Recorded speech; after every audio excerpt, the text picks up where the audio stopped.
మహావాక్యం యథార్థ స్మృతికి ప్రమాణము రుజువు సమర్థ స్వరూపులుగా అయ్యి శక్తుల ద్వారా సర్వుల పాలన చేయండి.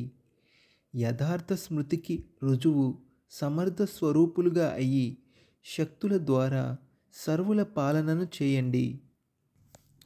నలువైపులా ఉన్న హృదయముతో సమీపంగా ఉండే సమర్థ ఆత్మలకు సదా అవసరమైన సమయంలో ప్రతి శక్తిని స్వరూపము ద్వారా ప్రత్యక్షం చేసే శ్రేష్ఠ ఆత్మలకు, సదా శక్తుల ద్వారా ఆత్మల యొక్క పాలనకు నిమిత్తులయ్యే బాబా యొక్క సహయోగి ఆత్మలకు, సదా ప్రతి ఒక్కరికి ధైర్యాన్ని ఉల్లాస ఉత్సాహాలను ఇచ్చే ఎగిరే కలలో ఎగిరే వారికి, సదా సమస్యను సమాధానంలోకి పరివర్తన చేసే విశ్వ పరివర్తక ఆత్మలకు, స్మృతి స్వరూపుల నుండి సమర్థ స్వరూపులుగా అయ్యే ఆత్మలకు బాప్దాదాల పదమాల రెట్ల ప్రియస్మృతులు మరియు నమస్తే. వరదానము: దేహబానము నుండి అతీతంగా అయి పరమాత్మ ప్రేమను అనుభవం చేసే కమల ఆసనధారి భవ. దేహబానము నుండి అతీతంగా అయి పరమాత్మ ప్రేమను అనుభవం చేసే కమల ఆసనధారి భవ.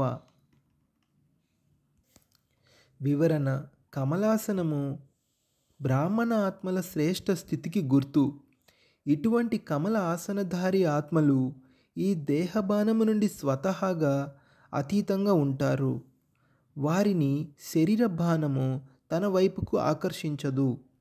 ఏ విధంగా బ్రహ్మ బాబాకు నడుస్తూ తిరుగుతూ ఫరిస్తా రూపము లేక దేవతా రూపము సదా స్మృతిలో ఉండేదో అలా సహజంగా దేహీ అభిమాని స్థితి సదా ఉండాలి. దీనినే దేహబానము నుండి అతీతంగా ఉండటము అని అంటారు. సదా మనకి బ్రహ్మబాబా లాగా ఫరిస్తా రూపము లేక దేవతా రూపం స్మృతిలో ఉంటే దాన్నే దేహి అభిమాని స్థితి అంటారు.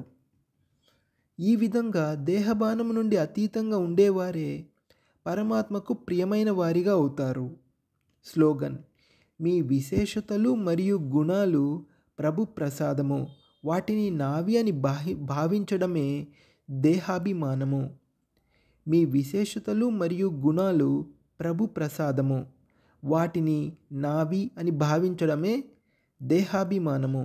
ఓం శాంతి.